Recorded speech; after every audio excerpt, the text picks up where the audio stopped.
시청자 여러분 안녕하십니까? 한 주간의 주요 뉴스를 정리해드리는 채널K 뉴스 브리핑입니다. 휴가 중인 트럼프 대통령이 휴가지에서 기자들과 만나 북한이 더 이상 미국을 위협하지 않는 게 최선이라고 말하고 그렇지 않으면 전 세계가 지금까지 보지 못했던 화염과 분노, 즉 힘에 직면하게 될 것이라고 경고했습니다. 이처럼 유례없는 초강경 발언을 한 데 이어서 미국의 핵무기의 강력함을 다시 강조했습니다. 이 소식 먼저 전해드립니다. 트럼프 대통령이 연일 트윗 정치를 이어가고 있는데요. 미국 핵무기의 힘을 과시하며 그 어느 때보다 강력하다고 강조했습니다. 보도에 지한샘 기자입니다. 트럼프 대통령은 오늘 트위터에 대통령으로서 첫 번째 명령은 우리의 핵무기를 개조하고 현대화하는 것이었다며 이를 통해 지금은 그 어느 때보다 강력하다고 썼습니다. 이어 바라건대 우리가 이 힘을 사용할 필요는 결코 없겠지만 우리가 세계에서 가장 강한 나라가 아닐 때는 없을 것이라고 말했습니다. 별다른 설명을 달지는 않았지만 북한을 겨냥한 발언으로 해석됩니다. 트럼프는 어제 북한이 더는 미국을 위협하지 않는 게 최선일 것이라며 그렇지 않으면 지금껏 전 세계가 보지 못한 화염과 분노에 직면하게 될 것이라고 경고한 바 있습니다. 대북 핵 공격을 시사한 것이라는 해석을 나왔습니다. 앞서 트럼프 대통령은 취임 직후인 지난 1월 27일 핵능력 강화를 위해 행정명령으로 핵태세 재검토를 국방부에 지시했습니다. 8년마다 발간되는 핵태세 검토 보고서는 미국 핵정책의 근간을 이루는 보고서입니다. 트럼프 대통령은 자신의 행정명령으로 미국의 핵능력이 강화됐다고 자랑했지만 벤 로즈 전 백악관 국가안보회의 부보좌관은 거짓말이라고 비판했습니다. 로즈 전 부보좌관은 트위터에서 트럼프 대통령이 6개월 만에 우리의 핵무기를 바꿨다는 것은 그야말로 불가능하다며 그의 거짓말이 놀라울 따름이라고 말했습니다. 실제로 트럼프 대통령의 지시에 따라 국방부는 국방차관과 합동참모본부 차장의 공동 주도로 재검토에 착수했으며 올해 말쯤에야 트럼프 대통령에게 보고서를 제출할 예정입니다. 채널 K뉴스 지한샘입니다. 트럼프 행정부의 반이민 정책에 각 주정부가 독자적인 법을 제정하고 있습니다. 친연방정부 성향의 법으로 트럼프 행정부의 발을 맞추기도 하고 또는 연방정부의 반기를 들며 이민자를 적극 보호하고 있습니다. 트럼프 대통령 취임 후 지금까지 전국 42개 주의회는 지난해보다 2배나 많은 133개의 새로운 이민 관련 주법을 통과시킨 것으로 나타났습니다. 연방정부 정책에 맞서는 주법을 제정하는가 하면 연방정부 정책을 옹호하는 주법을 만드는 주들도 있는 것으로 조사됐습니다. 더 힐은 각 주들이 제각각 이민 관련 주법들을 제정하는데 트럼프 행정부의 이민 정책이 촉매제가 되고 있다고 지적했습니다.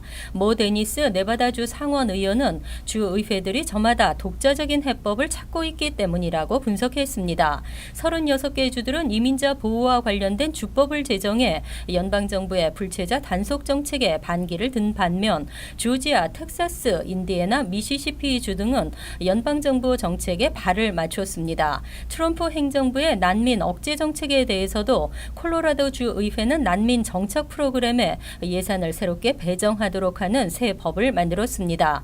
캘리포니아 등 4개 주는 난민 지원 결의안을 통과시켰지만 사우스 다코타주는 주정부 복지기관이 난민 정착 프로그램에 협력하지 못하도록 법을 제정했습니다.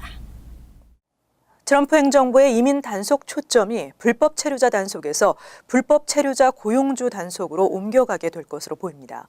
이번에는 직장 급습을 통한 고용주 단속이 집중될 것으로 알려졌습니다. 최근 연방이민세관단속국은 고용주 단속 강화 방침을 밝혔습니다. IC의 토머스 호만 국장 대행은 최근 텍사스 지역 언론과 가진 인터뷰에서 불법 체류 신분임을 알고서도 직원을 채용하는 고용주들에 대해 행동에 나설 것이라며 직장 급습 이민 단속 작전을 훨씬 더 많이 보게 될 것이라고 밝혔습니다. 이민 단속과 관련해 잇따라 초강성 발언을 계속하고 있는 호만 국장 대행은 트럼프 행정부의 이민 단속 정책 정책을 충실히 이행하고 있는 인물입니다. 그는 고용주 단속 작전의 구체적 방식에 대해서는 공개하지 않았지만 불체자를 끌어들이는 자석 역할을 하고 있는 고용주들에 대해 특단의 조치를 취할 필요가 있다고 말해 강도 높은 고용주 단속을 예고했습니다. 2016 회계년도 이민 당국에 적발돼 유죄 판결을 받은 고용주는 49명으로 나타났습니다. 한편 허만국장 대행은 지난 2일 한 행사에 참석해 범죄 전력이 없는 단순 불체자도 이민 단속 대상이 된다는 점을 분명히 밝힌 바 있습니다. ICE는 지난 6개월간 전국에서 총 6만 6천여 명을 체포했으며 최근 2차 국경 수호자 작전을 통해서도 불체자 650명을 체포했습니다. 이들 중 70% 이상이 범죄 전과가 없는 단순 불체자들로 나타났습니다. 지난 6월 8일 뉴욕주 상원에서 일본군 위안부 피해자들을 추모하는 결의안이 채택됐습니다. 결의안은 이번 15일 뉴욕 한인회 광복절 기념식에서 직접 전달될 계획입니다. 뉴욕주 상원에서는 지난 2012년 롱아일랜드 아이젠하워 팍 내 참전용사 기념원에 건립된 위안부 추모비의 5주년을 기념하는 결의안을 채택했습니다. 결의안은 1930년대 세계 2차 대전 당시 20만 명가량의 젊은 여성들이 위안부로 강제 동원되는 무자비한 인권 범죄를 알리고 일본 정부에 항의하기 위해 위안부 기림비를 세우게 됐다고 명시하고 있습니다. 또 연방의회는 2007년 일본군의 위안부 범죄 시인과 사과 등을 촉구하는 위안부 결의안을 통과시켰으며 2015년 일본 정부는 위안부 피해자들에게 830만 달러를 지불하고 공식 사과하기로 한국 정부와 합의했다고 위안부 문제를 둘러싼 그동안의 경과도 설명하고 있습니다. 결의안은 한미공공정책위원회와 시민참여센터, 커퍼버그 홀로코스트 센터 등에 전달됐습니다.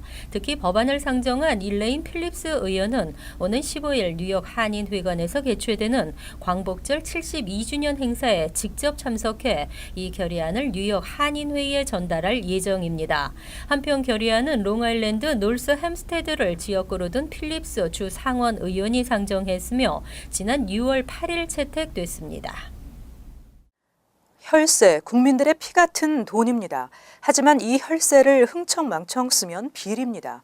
코리아 센터 신축과 관련해 예산 낭비 논란이 또다시 불거졌습니다. 더불어민주당 노웅래 의원은 최근 보도자료에서 문화체육관광부가 매년 500억 원이 넘는 돈을 특정 단체에 퍼주기식으로 지원하고 있으며 재정관리 감독 기능이 결여돼 있다고 주장했습니다. 특히 뉴욕 한국문화원이 추진하고 있는 코리아 센터가 대표적인 예산 낭비 사례라고 지적했습니다. 코리아 센터 신축 사업은 엠트랙 지하 노선 문제로 인해 9년째 건축 인허가를 받지 못하고 있습니다. 그럼에도 부지 매입비, 공사비, 감리비 등 총 451억 원의 정부 예산이 낭비됐고 문체부는 착공하지도 못한 상황에서 공사비를 교부했으며 특히 자체 성과 보고서에서 센터 건립의 목표 달성률을 100%로 허위 기재한 것으로 밝혀졌습니다. 노 의원은 관리 감독이 어려운 해외 소재 정부 기관에 대한 관리 시스템을 새롭게 점검할 필요가 있다고 지적했습니다. 그럼에도 지난 2015년 12월 문체부는 미술특별전 등 한국실 전시 환경 개선 사업 등으로 맨해튼의 메트로폴리탄 박물관에 100만 달러 지원 업무 협약을 체결했습니다. 하지만 현재까지 가시적인 성과가 없는 상태로 나타났습니다. 해외 문화 홍보 사업에 대한 총체적인 감사가 필요한 실정입니다. 뉴욕시 재정국이 뉴욕 한인회가 요청한 등기 취소 요청을 받아들여 리스 등기를 취소했습니다. 한인회는 앞으로 회관에 대한 등기 시도가 있을 경우 한인회로 통보가 되는 시스템도 구축했다고 밝혔습니다. 보도에 지한샘 기자입니다. 부동산 업체 이스트앤 캐피털 파이낸스사가 지난 2월 1일 뉴욕 한인회관에 대한 장기 리스 거래를 등기한 것에 대한 취소 처분이 지난 4일 내려졌습니다. 뉴욕 한인회가 지난달 리스권 등기 사실을 인지하고 즉각적으로 법률적인 대응을 한 결과입니다. 저희들은 이번에 이 등기를 터미네이트 시키는 것뿐만 아니라 추후 또다시 이러한 사행위가 발생될지 모르기 때문에 얼럿 시스템까지 등록을 하였습니다. 한의회는 그동안 법률적인 검토를 한 결과 소송을 통한 대응보다 계약의 문제점을 밝히는 것이 더 낫다고 판단하고 뉴욕시 재정국 산하 등기국에 등록 취소를 요청했습니다. 계약이 이루어진 2015년 4월 15일은 계약 당사자인 민승기 전 회장이 탄핵을 당해 이미 회장의 지위에 있지 않았다는 사실을 강조했습니다. 뉴욕 한의회는 앞으로도 민승기 전 회장이 체결한 회관 장기 리스는 뉴욕 한의회와는 무관하다는 입장을 고수할 계획입니다. 99년 리스는 우리가 회장이 아닐 때 그 민승기 씨가 개인적으로 한 거기 때문에 그 당시에 회장은 저니까 그 딜은 저희하고는 완전히 무관하다는 것이 저희 변호사님의 그 편지 내용이었습니다. 뉴욕 한의회는 지난주 민승기 전 회장에게 개인적으로 착복한 약 30만 달러에 달하는 한의회 재정을 반환해 줄 것을 요청하는 편지를 발송했다고 밝히고 앞으로도 회관과 관련된 문제에 적극적으로 대응해 나가겠다고 밝혔습니다. 채널 K 뉴스 지한샘입니다. 이민자 사회에서 정부 제공 공공 혜택 기피 현상이 나타나고 있습니다. 특히 트럼프 행정부 이후 저소득층 식비 지원 프로그램 가입이 급감했습니다. 지난 5월 기준 전국 저소득층 식료품 지원 프로그램 수혜자는 4,149만 6,255명으로 집계됐습니다. 하지만 트럼프 대통령 취임 전인 지난 1월에는 이보다 120만 명이나 더 많은 4,269만 1,363명으로 나타났습니다. 4달 사이 120만 명이 급감한 것입니다. 이러한 추세는 최근 매년 평균 3%씩 더 감소하면서 2010년 이래 최저를 기록하고 있습니다. 이는 저소득층 이민자들이 연방정부 복지 프로그램 혜택을 받을 경우 이민당국의 표적이 될 수 있다는 두려움으로 인해서입니다. 원칙적으로 불체 신분일 경우 사회복지 혜택에서 제외되지만 미국 태생 자녀를 둔 저소득층일 경우 미성년 자녀는 수혜자가 될 수 있습니다. 이 경우에도 부모의 정보가 보고되기 때문에 일부 불체 이민자들은 푸스탬프 신청을 꺼리고 있습니다. 또 다른 이유로는 연방정부가 18에서 49세에 노동 가능한 수혜자들을 대상으로 근로 의무 조건을 강화했기 때문입니다. 이는 자립 의지 없이 공공 혜택에만 의존하는 경우를 예방하기 위해 취해진 조치로 일을 할 수 없는 정당한 사유, 장애인인 경우에는 해당되지 않습니다. 하지만 추방 또는 차후 영주권을 신청할 때 혹시라도 불이익이 있을지 우려하는 분위기가 퍼지면서 이민자들은 푸스탬프 자격이 되는데도 기피하고 있습니다. 한편 뉴욕시에는 자격이 충분한 노인이 정보가 부족해 푸드 스탬프를 신청하지 못하고 있다고 판단했습니다. 앞으로는 시니어 센터에서도 푸드 스탬프를 신청할 수 있게 됩니다. 빌 드블라지오 뉴욕시장은 8일 시니어 센터에서도 저소득층 식품 지원 스냅을 신청할 수 있도록 한 조례안에 서명했습니다. 시정부는 자격이 되는 노인들이 정보 부족 등의 이유로 혜택을 받지 못하고 있다고 보고 보다 손쉽게 신청할 수 있도록 돕기로 했습니다. 한인들의 경우에도 가족이나 전문가의 도움 없이 본인 혼자 신청하는 경우가 쉽지 않습니다. 스냅 프로그램은 월소득이 1,736달러 이하인 부부의 경우 357달러의 혜택을 받을 수 있습니다. 조례안은 120일 이후 시행됩니다. 이와 함께 이날 드블라지오 시장은 우버 등과 같은 차량 공유 업체 기사에 팁 옵션을 제공할 수 있도록 하는 조례안과 학교 및 공원 인근 건널목 카운트다운, 보행자 신호등 의무 설치 조례안에도 서명했습니다. 이외 모든 운동시설에 안전한 접근로를 확보하도록 한 조례안과 미니미터 설치 10일 전 통보 의무화 등을 골자로 한 조례안에도 서명했습니다. 드블라지오 시장은 시민들의 삶을 더욱 풍요롭고 안전하게 해줄 것이라고 밝혔습니다. 뉴욕시 경찰은 최근 들어 급증하고 있는 노인을 타겟으로 한 범죄 예방 캠페인을 펼치고 있습니다.